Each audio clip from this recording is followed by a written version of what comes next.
Hey everybody, what's up? This is Unrested, and this is my new show, UNRESTWATCH, in which I review things such as anime, J-games, J-movies, and did I forget anything? Mostly I try to stick it to Japan, but maybe once in a while I'll step outside of there. I think probably the biggest time I'll step outside of Japan is when it's like Western collabs with Japanese ideas, such as horrible movies like Tokyo Drift. In the future I want to review Black Rain, which I don't really think is a very horrible movie actually, so please wait to hear that review. I'm kind of in the middle on that movie. Oh, it's Michael Douglas, man. That guy's tough, dude. Today, our movie is Perfect Blue, and this is actually an anime. This is actually a very, very old anime. Well, I say very old, because I'm old. This was all the way back in the days of Akira, and I guess the Bubblegum Crisis, Vampire Hunter D. I remember people were watching that back then. Early 1990s. I believe I was in high school when it came out. So that came out probably about 1994 when I was a freshman. Yeah, so this is a pretty old movie.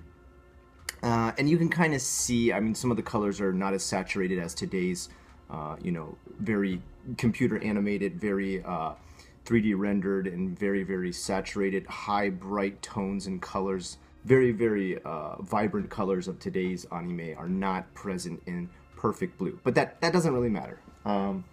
What matters is story for me. I really don't care even about art style too much, as long as it's not like too atrocious, as long as it's not like scribbles, I guess. And that's where Perfect Blue does everything right, is story. Now, it's a little bit confusing, so I'm gonna just try and explain it as best as I understand it. If you understood the story in a different way, please feel free to correct me in the comments or tell me what you thought the plot was doing.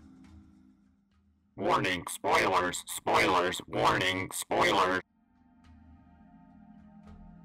There's a young girl, and she is in an idol band equivalent to like Perfume or AKB48, and she wants to make the crossover into acting. Now, this is actually pretty common in Japan. Usually these girls in these idol bands graduate at a certain point, and it's usually actually the age of 20, because in Japan you're a legal adult at 20, and they leave these bands and they go off to try and start an acting career. Probably one of the most famous people that's done that recently is Ah-chan from AKB48, graduated back in 2013, I believe, and she's still struggling quite a bit. She was in one really bad horror movie called Black Lily Apartment Complex, and it wasn't so good. So that's kind of what this girl's going through, the same exact thing. She's crossing over into acting after leaving her idol group that she's been with for a while, and it's pretty hard for her. The first role she gets is super minimal. Like, she literally says, "Who are you?" I think is the only line she gets. Meanwhile, her manager and her agent are trying their best to get her more and more roles. And in the meantime, a couple other things are going on behind the scenes as well. She's got a stalker, this sort of deformed rabbit otaku idol fan, who, as it starts out, is working as a security guard at one of her concerts, but later becomes so obsessed that he starts thinking he is her still in the idol band. So can I try to explain that one more time? So she's left the idol band. This girl graduates, she leaves it. He still wants her to be part of that idol band. So he imagines she is. So he creates a version of her in his mind. And this version of her exists in his mind, and he gives it, I guess, its own presence, its own conscious. He writes emails as this version of her. He writes messages and vlogs and blogs all over the internet, to the point that he even starts his own website to create her persona, writes as her. He actually starts to write threats and stuff to the now real-life actor version of the idol who left the band. Am I making sense yet? This is already starting to branch off and fork into paths that are very hard to hold on to. So, one more synopsis. There's a girl. She's the star in her idol band. She leaves it to become an actress.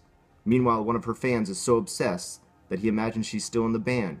He creates a version of her in his mind that he uses to harass the now real-life version who has left to become an actress. Okay, I think I've got us caught up. But at the meantime, there's more going on. After her first very small role, she gets a larger role in a kind of psychological crime thriller. And in that, her story starts to become more complex because she has to take on the role of a very complex character in this acting role that she's given. Now, this is where it really started to get very confusing, and please correct me if you guys figured this out better than I did. I'm kind of a lame brain when it comes to very complex plots in movies.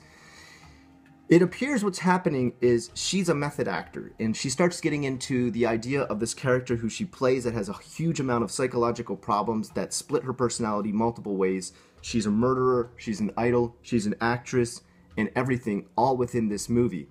And the reason that she's had to separate her brain into different ways is because within that movie there's a rape scene that horribly traumatizes her. Now, this is only happening within the movie. She isn't actually raped in real life.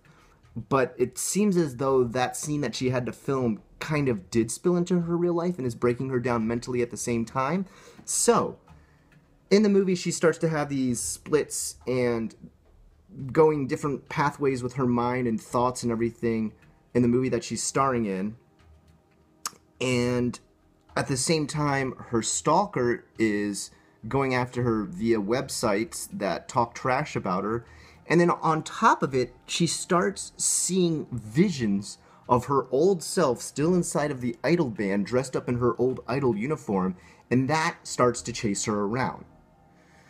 All this starts to climax to a point where she can't tell what's reality and what's fake anymore, what's the movie that she's starring in and what's her real life anymore. And it starts to become a blur that reaches a zenith when she's attacked by her stalker, the guy who's deformed and used to be a security guard at her concerts. She kills him in a battle kind of, I guess, stalker versus the stalked and prey versus, predator. And then after that, it's revealed to us that her manager, the female manager, she's got a male agent and a female manager. That woman has still been obsessed with the old idol version of her as well, and has been taking her old costumes and dressing up in them. Now, she's a very large, overweight woman who appears to be very kindly and takes a lot of good care of this main character, but at some point, I guess she has a psychological break when she watches her have to take on these roles as a rape victim and as a psychological patient for a criminal investigation in these movies. It breaks her, and she tries to take over the persona that used to be the idol in this old idol band. She goes after her and attempts to kill her too, to take over her life, even though that would be impossible because she doesn't look anything like her. And they get into this kind of showdown that is just surreal. I mean, there's points where she's floating through the air and you don't know if she's imagining it or if she's giving this psycho persona idol to her manager, or if this manager is actually able to do weird stuff like that. And it climaxes in the manager getting hit by a truck, her also getting knocked over or stabbed or something. It's just such a bumble of a mess of a fight at the end that you can't really tell what happened. You wonder if they even lived. And it finally climaxes in her getting a grip on reality once again. The actress, former idol, is okay now. She did great in her role. Her movie went big, so she's going to have more roles coming up soon. And her ex-female manager is now in an asylum because she's gone completely psycho break and thinks she's the old version of the actress that she now takes care of. Holy hell, man. Trying to explain this is just a total mindfuck. The entire movie is, but at the same time, if you know the culture of Japan's idols, actresses, talento, it makes so much sense. I am not a big fan of remakes. I hate remakes for the most part. I think the only remake I ever liked was Dawn of the Dead remake, and I don't even like Zack Snyder, so I'm surprised I like that. And this is one of the few movies I would say I would love to see a remake of. And the main reason is mostly just because a lot of the stuff that you see in the movie is very, very outdated. The computers they use are these giant CRT, like IMAX from like the 1990s, where they're putting floppy disks in and stuff and booting up on AOL to use the internet. You're listening to Internet Handshake to like hear them connect. It's hilarious. And I think probably for a younger generation, that would be very hard to connect to. You guys didn't have to deal with dial-up modems and stuff like that. So on top of that, it's a little washed out color-wise, and I think the story could be improved upon as far as making it a little bit more clear, especially near the end. Like, we can kind of understand the stalker situation. That's very real. That happens a lot in Japan. That happens a lot in South Korea, too. A lot of idols and talents have their very, very famous and crazy stalkers. I think that even happens in Hollywood quite a bit too, but those people can usually afford a massive amount of security, so they're a little more safe. But it has happened before where stalkers have killed people, where stalkers have done crazy, crazy things like shown up to their house.